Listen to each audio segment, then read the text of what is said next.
Salut à tous, bienvenue sur ma chaîne YouTube Caraïbes Entrepreneur. Je suis très content de vous retrouver pour cette nouvelle vidéo. Donc je remercie tous ceux qui se sont déjà abonnés à ma chaîne Caraïbes Entrepreneur.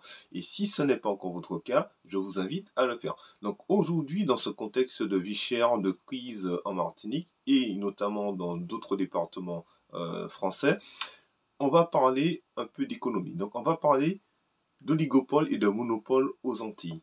Donc c'est une réalité chez nous, il existe une concentration de richesses en fait qui sont détenues par des groupes. Donc on peut parler dans ce cas-là de monopole sur un marché ou d'oligopole sur un marché. Donc je vous laisse découvrir une vidéo qui a été faite en 2023 lors d'une audition avec le député Johnny Agar qui parlait justement de ça, de monopole et d'oligopole. Donc ça date du 8 novembre 2023.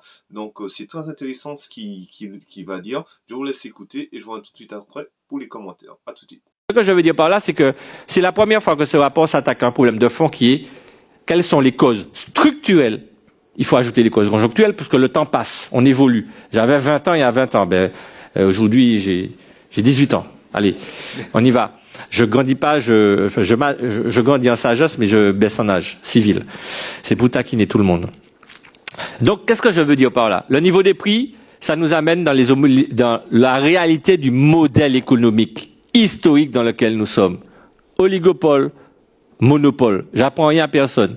Sauf que ce que j'apprends aux autres, c'est qu'il y a une concentration verticale et une concentration horizontale qui s'est consolidée. C'est quoi la concentration verticale?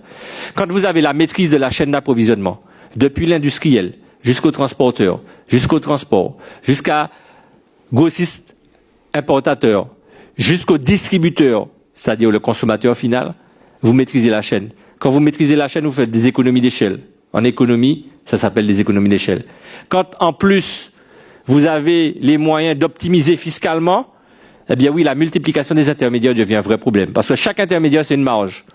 Une marge avant, donc affichée, que tout le monde voit, et une marge arrière. Et ça, ce rapport-là, c'est ça qu'il montre. C'est que derrière les marges avant, il y a les marges arrière. Donc personne ne parle. Comme elles sont arrière, comme on dit en créole, en bas feuille, c'est sous la feuille, on ne la voit pas. Créole martiniquais, je veux apprendre en polynésien, en réunionnais et autres. Mais comme c'est en dessous, comme c'est derrière, les marges arrière n'apparaissent pas. Personne n'en parle. Ça veut dire quoi? Ça veut dire qu'on rajoute marge avant et marge arrière? Et les prix ne baissent jamais? Et qu'est-ce que le rapport de l'INSEE montre?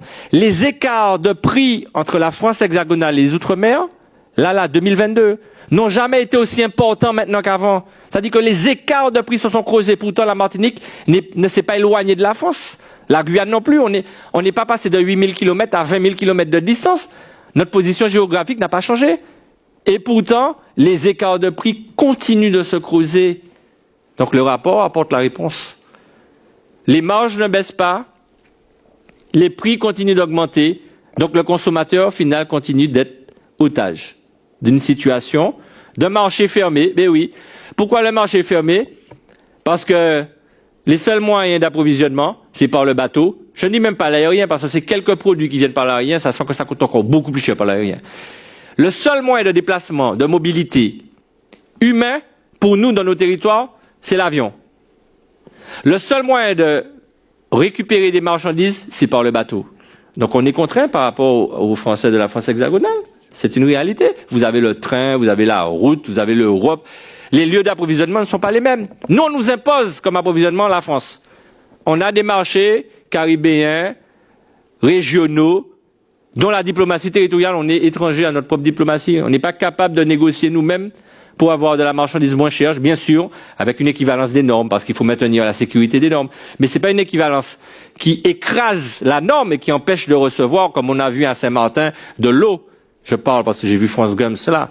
Il y a des territoires qui ont des doubles insularités. Je pense à Mayotte. On est obligé de passer par la Réunion pour aller à Mayotte. On est obligé de passer par la Guadeloupe pour aller à Saint-Martin. Donc il y a des territoires qui sont très différents.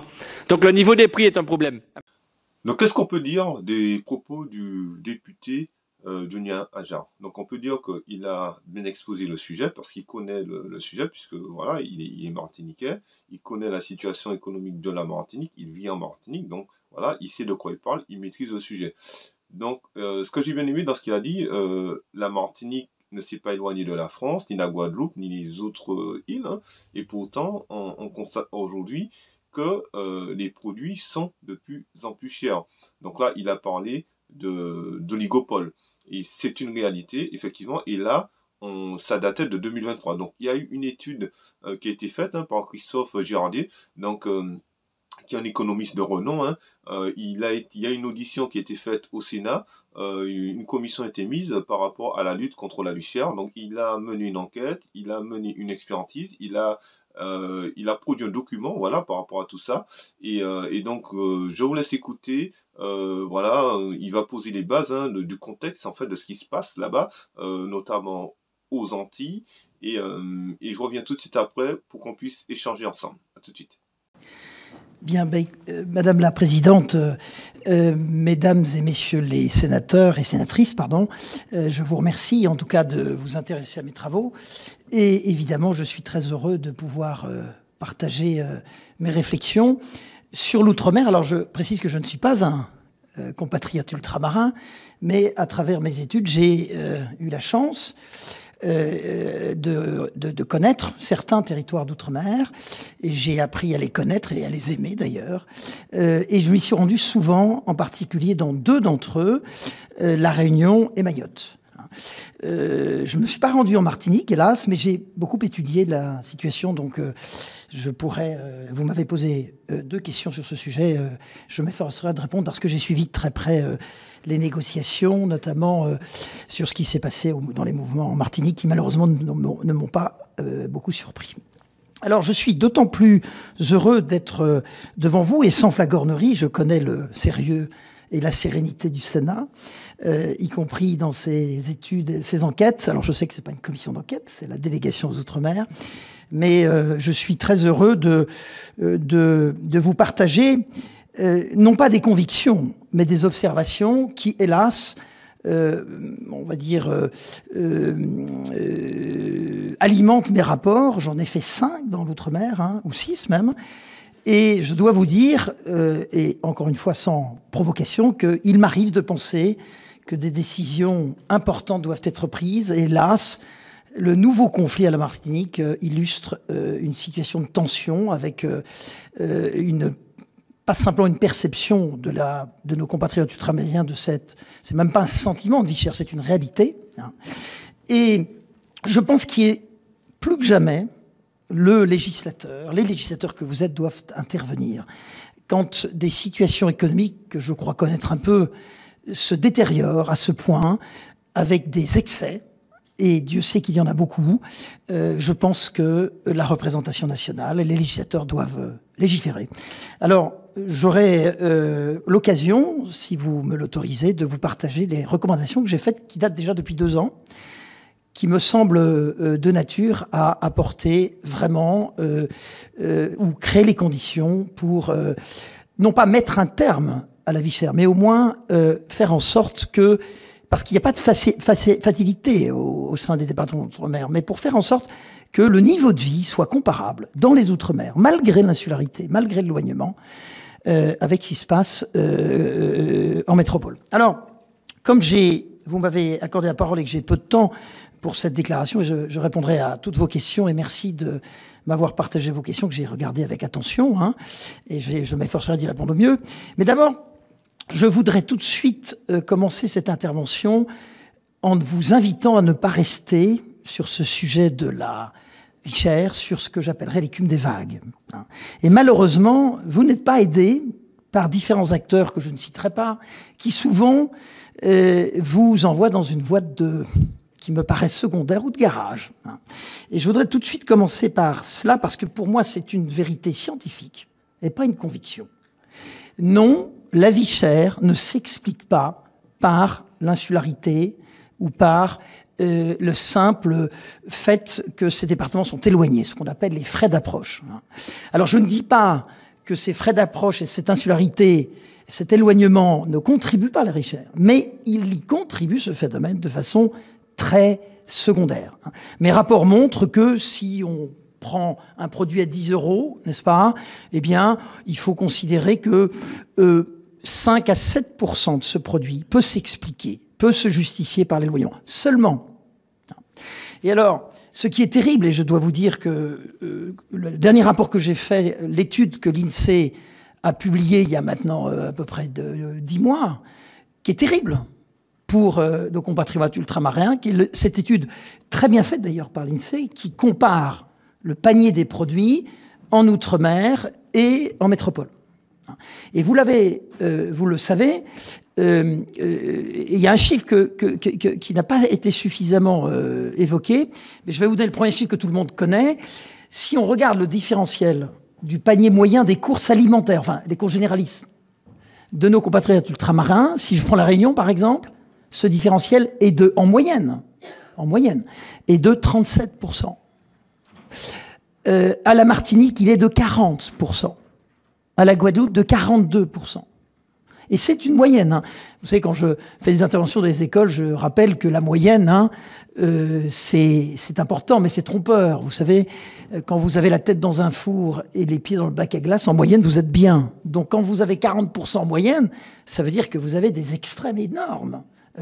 Avec ce sentiment, et d'ailleurs quand vous dites à beaucoup de Réunionnais ou de Martiniquais 40%, ils disent « mais non, c'est beaucoup plus ». Ben oui, c'est la moyenne. Mais ce qu'on vous a peu commenté, et que je regardais par respect pour vous et pour préparer cela, l'INSEE rapporte que ces études, qu'on appelle l'étude spatiale, de comparaison des prix, métropole-outre-mer, est faite à peu près tous les 5 ans. Et si on compare ce différentiel en 2015, l'étude dont je viens de vous parler date de 2022, à La Réunion, cet écart n'était que de moins de 30%. Et alors, ce qui est intéressant, c'est qu'il y a un phénomène pour les sénatrices ou sénateurs de La Réunion. À La Réunion, cet écart a augmenté de 30%. Alors même qu'à la Martinique, il est déjà très élevé, mais il est resté, l'augmentation est de l'ordre de 5%. C'est quand même important. Et entre-temps, et vous allez voir pourquoi je vous dis ça, entre-temps, à La Réunion, il s'est passé juste un petit détail.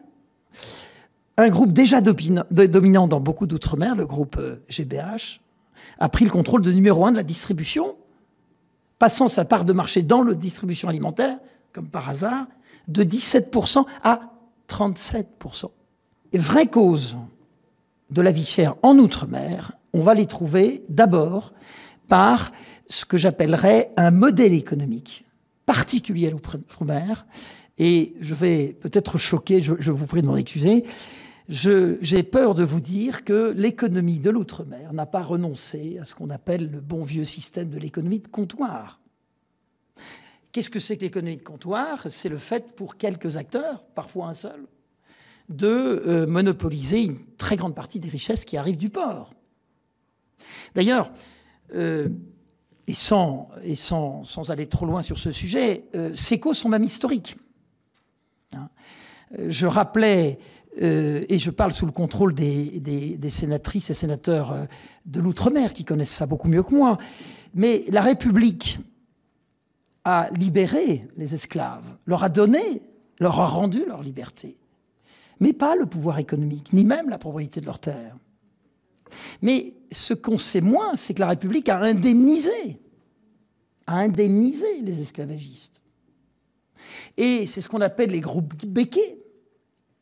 Et ces groupes-là, parmi lesquels celui que j'ai cité tout à l'heure, font partie de ces entreprises qui ont bénéficié de ces subsides, qui datent de la fin de l'époque coloniale. Mais ce système qui a fait que finalement la fin de l'esclavage n'a pas ne s'est pas accompagné d'une redistribution des richesses et du pouvoir économique, eh bien, ce sont des racines historiques. Christophe Girardier a bien expliqué, hein, il a bien mis les bases, il a bien mis le contexte parce qu'il connaît bien le sujet lui aussi, parce que c'est un économiste de renom. Donc il a très bien expliqué ce qui se passe chez nous, notamment en Martinique, mais aussi dans les autres îles.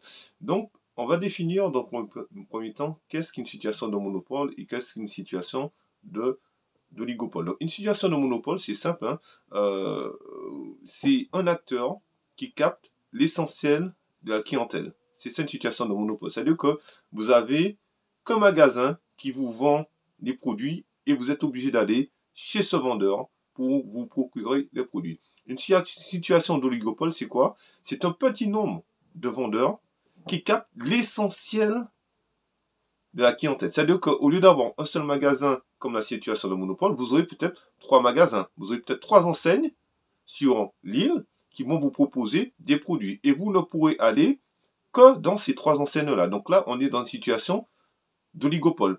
Et on constate aujourd'hui que c'est ce qui se passe chez nous, notamment en Martinique et ailleurs, dans d'autres îles. C'est-à-dire qu'il y a une situation d'oligopole. Et même certaines entreprises, ces mêmes groupes, détiennent aussi des situations de monopole, notamment quand ils ont l'exclusivité sur des produits et que pour avoir le produit, vous êtes obligé d'aller chez eux. Notamment, on constate aussi que ce sont des groupes qui sont pas seulement dans la filière alimentaire, mais ils sont aussi dans plein d'autres filières. Par exemple, à La Réunion, le groupe GBH avait 17% de part de marché.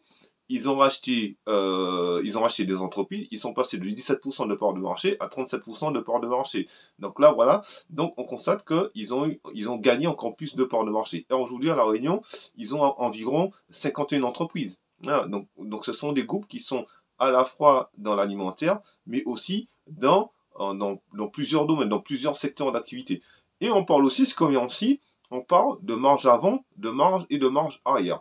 Donc la marge avant, c'est quoi? La marge avant, c'est-à-dire que je suis vendeur, j'ai un produit, je le vends, et je vais faire une marge sur ce produit. Ok?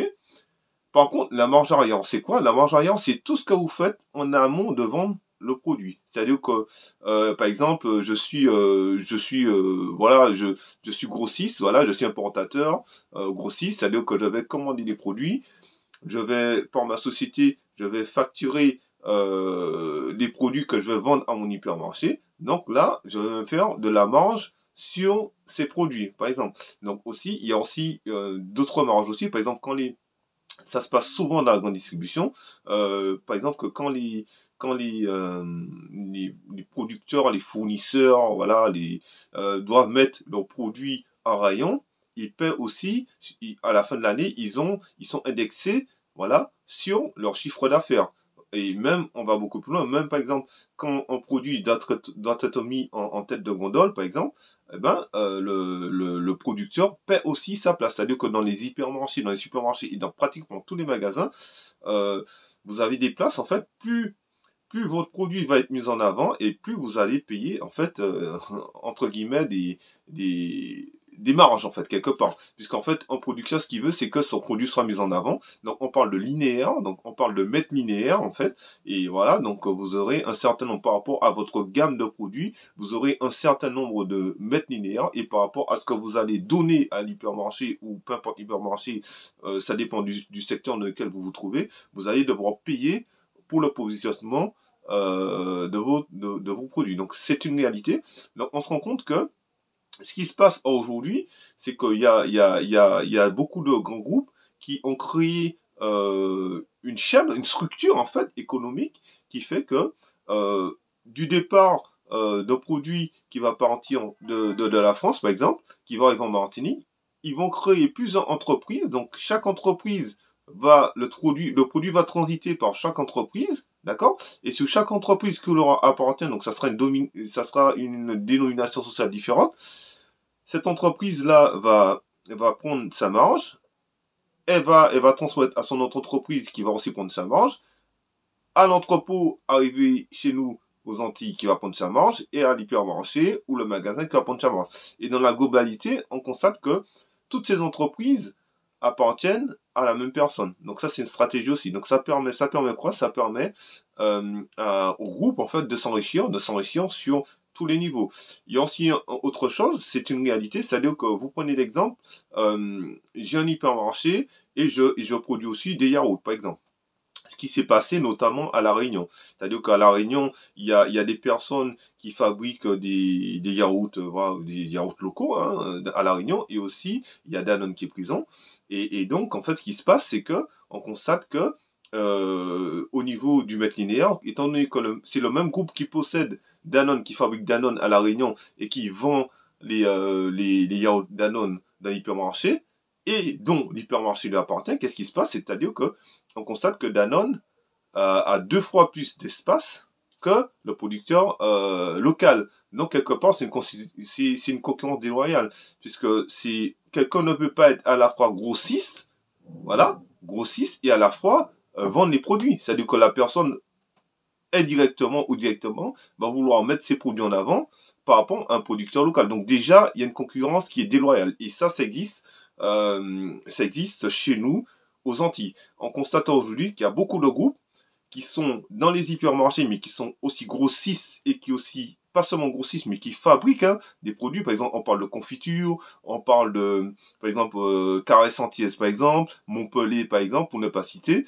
Par rapport à si Montpellier m'appartient et que j'ai un hypermarché et qu'il y a un producteur local qui fabrique son jus, qu'est-ce que je vais faire? Eh ben, je vais autoriser, bien sûr, le producteur local à vendre son jus dans mon hypermarché, bien sûr, parce que je gagne un peu d'argent, voilà, je vais le tarifier tout ça, je vais faire ma marge sur ces produits aussi. Et on arrive aussi à une autre situation, c'est un vrai délire, parce qu'en Martinique et dans les îles, on a des hypermarchés qui sont énormes par rapport à la taille de la population. Donc on va dire oui, mais ça crée des emplois. Ok, ça va pas te créer 100 emplois, mais si on avait limité les surfaces des supermarchés, des hypermarchés, et qu'on avait réduit tout ça, ça aurait peut-être permis aussi de créer beaucoup de petits commerces qui, sur le cumul, auraient créé plus d'emplois que ceux de la grande distribution, que dans les autres magasins. Oui. Donc ça, c'est une réalité. Donc on constate que c'est une réalité et que c'est tout. On parle d'économie de comptoir, voilà, et c'est toute cette économie-là qu'il va falloir revoir parce que à aujourd'hui, les mêmes personnes qui importent des produits qui sont à la fois grossistes, qui sont à la fois producteurs, même s'ils embauchent des personnes des Antilles, des îles qui vivent, des autochtones, mais on constate que ces gens-là, par leur stratégie commerciale, c'est eux qui disposent de tout. Et c'est pas normal parce que ça crée une concurrence déloyale par rapport aux producteurs locaux qui fabriquent ces produits. Et autre chose aussi, ça met un frein au développement des producteurs locaux parce que qu'est-ce qui se passe? C'est quand on a une entreprise, quand on se développe, c'est quand on a des parts de marché. Si à la base, vos parts de marché sont limitées, forcément, vous serez en mode survie. Vous ne pouvez pas vous développer. On va vous autoriser à vendre vos produits, d'accord? Mais vous ne pouvez pas vous développer, vous ne pouvez pas agrandir votre gamme, vous ne pouvez pas embaucher des personnes. Et ça, c'est une réalité. Christophe, j'ai envie de parler aussi de la négociation qui a eu lieu avec le Airprac, avec voilà, la grande distribution. Il donne son avis par rapport à cela. Et écoutez ce qu'il a à dire, c'est très intéressant. Et je reviens tout de suite après pour le commentaire. À tout de suite. Puisqu'il y a une chose que je ne vous ai pas dite, que je pense important, puisque c'était d'ailleurs une des questions que vous m'avez posées dans le document que vous m'avez envoyé, où vous m'avez demandé, mais que pensez-vous de l'accord signé par la collectivité territoriale de Martinique? Alors encore une fois, avec tout le respect qu'on doit au président de cette collectivité territoriale, je suis convaincu que cet élu fait de son mieux. Mais c'est tragique cet accord. Pourquoi c'est tragique? Parce qu'on appuie sur des mécanismes qui n'auront aucun effet. L'octroi de mer. Moi, j'ai démontré, et là je ne prends pas parti sur le plan politique, pour moi l'octroi de mer est un dispositif, quand il est bien utilisé, qui joue son rôle. Financer les collectivités, en particulier les communes, et deux, protéger la production locale. Rappelons que l'octroi de mer est une taxe qui s'ajoute à un régime de la TVA qui est très favorable à l'outre-mer. Si je prends la TVA ici en métropole, ça va de 5% dans la distribution générale, de 5% à 20%. En outre-mer, c'est 2,1% à 5% seulement. Et moi, je pense que l'octroi de mer est une bonne mesure qu'il faut conserver, mais il faut simplement l'encadrer et aider les collectivités locales à bien utiliser cet outil. C'est un outil pour moi, l'octroi de mer, qui, je rappelle, est entre les mains des conseils régionaux. Je parle sous votre contrôle, madame la sénatrice. C'est eux qui décident des taux de recul. Et même si on peut peut-être regarder, il y a peut-être des taux qui ne sont pas forcément mis au bon endroit, mais si vous regardez, quand j'entends les grands distributeurs nous expliquer « Ah oui, c'est de la faute de l'octroi de mer », mais l'octroi de mer est quasiment nul pour les produits de grande consommation. Il n'y a pas d'octroi de mer. C'est zéro, le taux. Donc on ne peut pas dire ça. Et si vous rajoutez ça avec la TVA, 2,1%, c'est donc par ce dispositif. Donc ce que je voulais dire, c'est que cet accord, dans son préambule, l'accord signé en Martinique, se trompe de diagnostic. Il dit que les 2/3 comment dirais-je, de la cause de cette vie chère, c'est la fiscalité. Mais ce n'est pas le cas. Ce n'est pas le cas. Donc déjà, on se trompe. Mais qu'est-ce que dit cet accord? L'État va neutraliser les taux de TVA qui sont déjà très bas, donc c'est une perte pour l'État qui ne se justifie pas. D'ailleurs, l'État, vous avez vu ce qu'a fait l'État, hein, parce que le diable se cache dans le détail. Dans l'accord, l'État se récupère cette TVA perdue sur d'autres produits. Donc le consommateur martiniquais ne va pas le voir. Hein.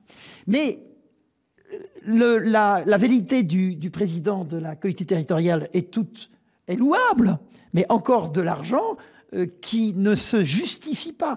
Et alors, vous savez, ce qui me navre, c'est que cet accord est scrupuleusement ce qu'avait demandé le groupe Ayotte. Et faites-le.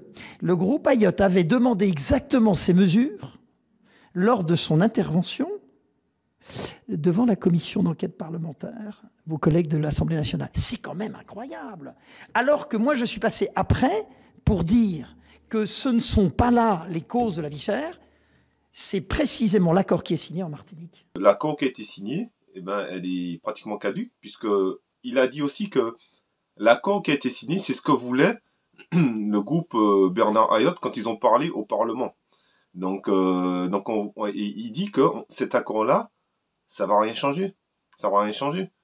Parce que ça n'aura aucune incidence sur les prix. Voilà. Parce que les prix élevés ce n'est pas à cause de l'octroi de mer.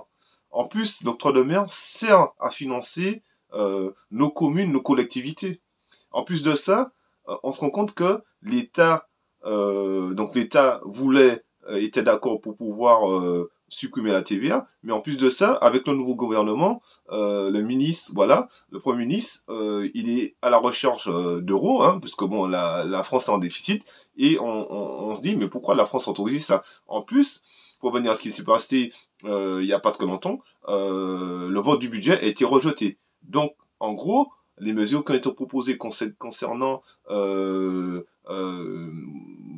fait qu'on va enlever la TVA, tout ça, par rapport à l'octroi de mer, tout ça, et c'est caduque, c'est plus d'actualité. En plus de ça, le Parlement européen a donné à la France 2 ans pour pouvoir statuer par rapport à l'octroi de mer. Donc donc l'octroi de mer, on ne sait pas d'ici 2 ans comment ça va être. Donc on se constate aussi que pour pouvoir vraiment avoir une vie qui est beaucoup moins chère, il faudrait sortir de ce modèle économique qui est l'oligopole. Il faudrait que ceux qui disposent plus de 25% de part de marché, déjà, il faudrait redescendre avec 5% de part de marché parce que c'est ce qui est autorisé par l'État. Et je comprends pas pourquoi chez nous, il y a des entreprises, des groupes qui sont au-delà, voilà. Et donc, il faudrait redescendre à 25% de part de marché. Il faudrait que ces groupes, en fait, revendent, voilà, leur commerce, hein, pour redescendre à 25%. Et ce qu'il faudrait aussi, c'est limiter aussi l'espace, en fait, la création quand il y a des supermarchés, tout ça, ne plus faire des supermarchés de 8 000, de 10 000, des supermarchés de 10 000 m², 15 000 m², mais peut-être limiter les surfaces pour pouvoir avoir plusieurs personnes qui pourront créer aussi leur business. Parce que ce qui se passe, c'est que quand on a quelqu'un qui a un hypermarché de 8 000, 10 000 m², et bien forcément, il capte toute la clientèle. Et ça met un frein au développement économique de l'île, parce que c'est lui qui amasse tout. Tandis que si, en part du principe, on limite, comme disait cet économiste, hein, je cite, hein, il disait que si on limite la création de commerce, en fait, par une superficie, ça serait plus intéressant.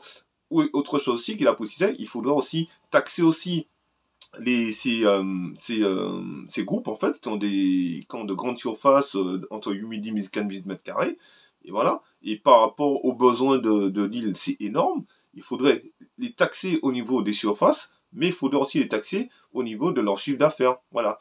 Et donc, pour conclure, on peut dire que l'idée, ça serait de réduire les parts des marchés de tous ces groupes, ok, et au travers de cela, permettre aux Antillais, aux entrepreneurs, de pouvoir créer aussi des magasins Et comme ça, on sera plus en situation d'oligopole, mais cela permettrait la création de petits commerces ou de moyens commerces, ou de d'autres commerces.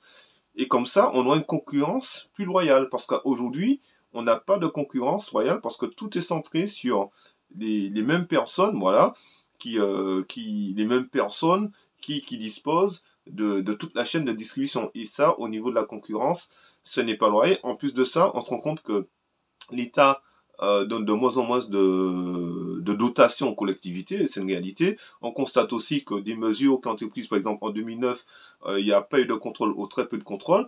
Et dans le rapport qui a été émis par le comité de la Martinique, aussi par le syndicat de la grande distribution, donc les grands patrons, ils ont dit que c'est eux-mêmes qui vont gérer au mieux les marges. Mais comment ça, ils vont gérer eux-mêmes les marges? C'est pas possible. Tu peux pas gérer toi-même la marge. C'est-à-dire qu'il faut qu'il y ait un contrôle, il faut qu'il y ait des choses qui se passent. C'est-à-dire qu'en fait, c'est au bon, en gros, c'est au bon vouloir. Et moi, quand j'ai entendu ça, quand j'ai lu ça, j'étais choqué, en fait. Non, donc ils vont faire pour le mieux pour gérer les marges. Mais non. Mais on sait très bien qu'ils n'ont pas fait, depuis des décennies, ils ne le font pas. C'est pas parce qu'il y a une commission d'enquête qu'ils vont la faire. Non, il faut que l'État vraiment s'engage par rapport à ça. Il faut qu'il y ait aussi plus de contrôle concernant les prix. Il faut casser cette situation d'oligopole et de monopole. Redescendre avec 5%, voilà. Les grands groupes, ce sont des entrepreneurs, ok, mais je considère que tout le monde doit manger aussi. Et ça permettrait aussi l'émergence d'entreprises, hein, notamment des Antillais qui veulent créer leur entreprise, des Antillais qui veulent aussi créer, être acteurs de l'économie, parce qu'il y a beaucoup d'Antillais qui désirent entreprendre, il y a beaucoup d'Antillais qui sont en France, qui désirent entrer au pays. S'ils trouvent pas de travail, et ben moi, ils ont une expertise dans un domaine, c'est tout à fait normal, et c'est légitime de vouloir créer son entreprise chez lui, donc c'est tout à fait normal. Et au-delà de cela, cela permettra aussi d'embaucher notre jeunesse, d'embaucher des personnes, parce qu'on constate aujourd'hui, nous sommes dans une situation d'oligopole et de monopole, et ce qui se passe, c'est que notre jeunesse ne trouve pas de travail parce que, justement, il n'y a pas de développement d'entreprise, quoi, qui permet d'embaucher. C'est pour ça qu'il y a très peu de travail. Parce qu'il y a des entreprises aux Antilles, mais souvent, ce sont des auto-entrepreneurs ou des petites entreprises. Ils n'ont pas la capacité de... Ils auraient bien aimé les entrepreneurs embauchés, mais ils n'ont pas la capacité pour embaucher. Donc, je pense que du fait que si voilà, au niveau des parts de marché, ces groupes redescendent à 25%, permettre à d'autres personnes, des Antillais, voilà, de créer leur entreprise, de racheter, voilà, ces entreprises, ça permettrait d'avoir un commerce plus équitable et ça permettrait aussi, ça réduirait aussi la vie chère, hein, parce que ça créerait une situation de concurrence et aussi d'offres, parce que les personnes pourront aussi avoir le choix. Et aujourd'hui, on constate qu'on n'a pas vraiment le choix. On n'a pas vraiment le choix parce que ce sont des gens qui détiennent tout le circuit de distribution, quoi, de l'importation jusqu'à la distribution des produits. Donc ça met un frein à l'entrepreneuriat, ça peut mettre aussi en difficulté certaines entreprises parce que les producteurs, c'est plus facile pour la personne d'aller dans un hypermarché que d'aller dans son centre-ville acheter un produit local. Donc voilà, donc ça crée des difficultés concernant les entrepreneurs qui font de très très bons produits, mais qui peut pas être présent dans la grande distribution, et donc voilà, parce qu'on leur demande trop, parce qu'ils n'ont pas la capacité, et ça met un frein à leur développement. Tandis que si on part du principe que chaque personne peut développer son business, peut développer son commerce, ça permettrait à nos îles de rayonner et aussi voilà, de pouvoir embaucher des gens. Et on peut aller beaucoup plus loin aussi. On a aussi des îles qui sont à côté de nous. Pourquoi sommes-nous obligés d'importer des produits à 8 000 km de chez nous, alors que nous avons des îles, des pays, voilà, comme le Canada, les États-Unis, des îles anglophones qui sont à côté de chez nous, qui fabriquent de très très bons produits. On parle de carbone, de taxe carbone, d'environnement, tout ça. Et pourquoi ne pas aussi travailler avec les îles et les pays qui sont à côté de nous. Donc voilà. Donc voilà, c'est une vidéo qui vous parlait d'oligopole et de monopole.